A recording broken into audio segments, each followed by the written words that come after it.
앞서서 박혜미 기자가 공정위 유통 분야 대책 전해드렸는데요. 관련해서 한치용 보도국 논설위원과 얘기해 보겠습니다. 네, 안녕하십니까. 안녕하십니까. 네, 위원님, 공정거래위원회가 유통 분야에 갑질을 근절하겠다 이러면서 네. 대책을 내놨는데 그렇죠. 오늘 이 내용에 대해서 좀 알아보겠습니다. 네.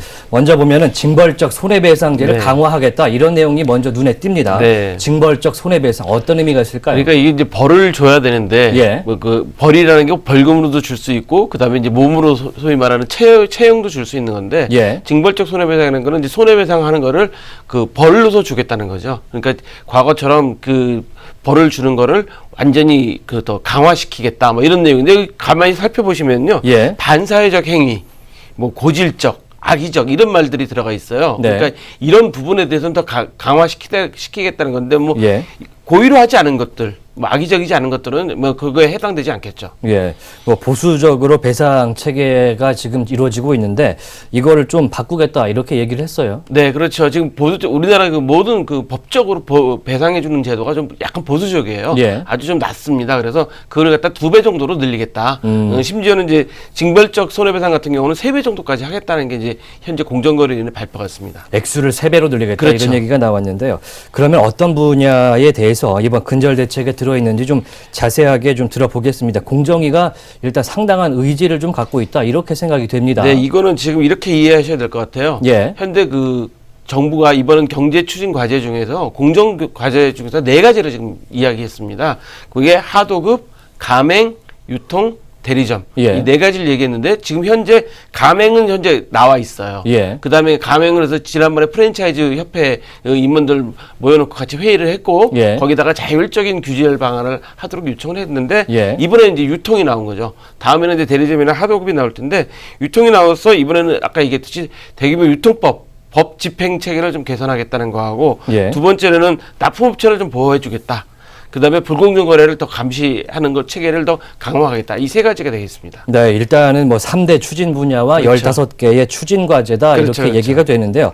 화면에 CG가 계속 나가고 있었는데 이 정부의 100대 계획, 100대 네네. 과제에도 포함이 네, 됐었죠. 그렇죠. 예. 또 이제 보면은 김상조 공정거래위원장이 민사적인 구제 수단을 늘리겠다 네네네. 이런 표현까지 썼습니다. 그러면은 이 피해를 본 사람들은 어떤 방식으로 좀 구제를 할 수 있을까요? 그러니까 예를 들어서 피해를 보신 분들한테 상품 대금을 부당으로 감액한다든가, 예. 그다음에 부당 반품, 그다음에 납품업체 종업원 부당 사용, 보복행위 뭐 이렇게 나와 있는데요. 뭐 예. 보복행위 제가 설명 안 드려도 될 것 같고요. 예. 그다음에 납품업체 종업원 부당 사용이라는 것은 납품업체 직원이 와서 직접 판매를 해라 이렇게 하는 거죠. 그러면 그 대형 유통업체에서는 자기네는 그냥 아무것도 안 드리고 그냥 전시만 해주고 팔겠다 이런 거기 때문에 이런 것들 부분에 대해서 아마 하겠다는 건데, 민사적 구제 수단이라는 거는요, 돈으로 좀 보상해 줄 수 있는 체계를 좀 마련해 보자. 그냥 형사처벌만 하는 게 뿐만 아니라 그렇게 되면 형사처벌하면 사실 돈으로 보상받을 건 없잖아요. 피해자들은 또 얻을 게 없죠. 그렇죠. 그래서 예. 이제 여기서 민사적 구제 수단이나 구제 수단 확충이라는 표현을 쓴 것 같습니다. 그렇군요.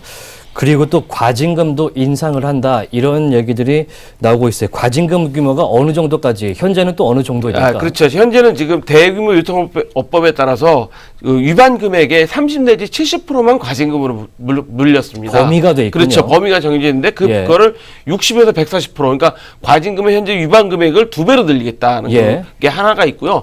그다음에 위반 금액을 산출할 수 없는 경우가 있어요. 그래서 위반 금액을 산출할 수 없는 경우에는 보통 5억 이렇게 정액으로 했는데 그걸 10억으로 2배로 인상하겠다. 그러니까 한마디로 말씀드려서 과징금 전체가 다 2배로 인상된다 이렇게 이해하시면 되겠습니다. 일단 과징금 체계를 정액적으로 네, 좀 그렇죠. 만들겠다 이런 얘기도 나오고 있습니다. 한편으로는 유통 분야의 범위 자체도 넓힌다. 이거에 대한 반향이 좀 크더라고요. 예, 그렇죠. 현재까지 유통 분야하면 마트라든지 슈퍼마켓 그렇죠. 이런 것들이 생각이 나는데 알고 보니까 복합 쇼핑몰 같은 그렇죠. 경우에는 유통법에 관련이 없더라고요. 예, 요즘에 그 복합 쇼핑몰들이 많이 생기고 있지 않습니까? 시내에. 그다음에 거기뿐만 아니라 이제 아울렛 이런 데들은 입점을 하게 되면 사실 실질적으로 임대료도 내지만 뭐 같이 세일을 한다든가 상품 판매에 많이 관여를 했어요. 프로모션을 같이 그렇죠. 하잖아요. 같이 하게 됐죠. 예. 근데 이제 그런 걸 하게 되니까 영향을 받게 되지 않습니까? 예. 그래서 앞으로는 그렇지 않고 그렇게 단순 임대일 경우에는 뭐 해당이 되지 않지만 거의 수수료를 로 해서 임대를 받는다든가 예. 상품 판매 이렇게 관여를 하는 데는 모두 다 이 유통법에 포함시키겠다는 게 그 정부의 의지 같습니다. 네, 뭐 온라인 쇼핑이라든지 뭐 네. 대형마트도 판매 수수료를 공개하겠다 이렇게 얘기가 나오고 있는데 그렇다면은 비정상적인 거래에서 이제 피해자들을 보호한다 이런 표현이 그렇죠. 또 눈에 띕니다. 이 예. 분야는 또 어떤 개선안이 있습니까? 이거는 이제 유통 분야에서 이제 유통업체와 납품업체가 이익을 어차피 판매를 많이 하면 서로 이익이 유통업체도 가게 되는데 그동안은 비용을 납품업체만 냈잖아요. 예. 그러니까 그런 것들을 비율을 나눠서 반반씩으로 한다든가 아니면 이런 것들을 정상적으로 만들겠다는 거죠. 그다음에 직원 파견한 거에 인건비 떠넘기기 같은 거, 그다음에 재고 떠넘기기, 그다음에 부당관품 금지죠. 이게 뭐냐면 예를 들어서 제가 유통업체에서 100개를 주문했는데 실제로 50개만 팔렸어요.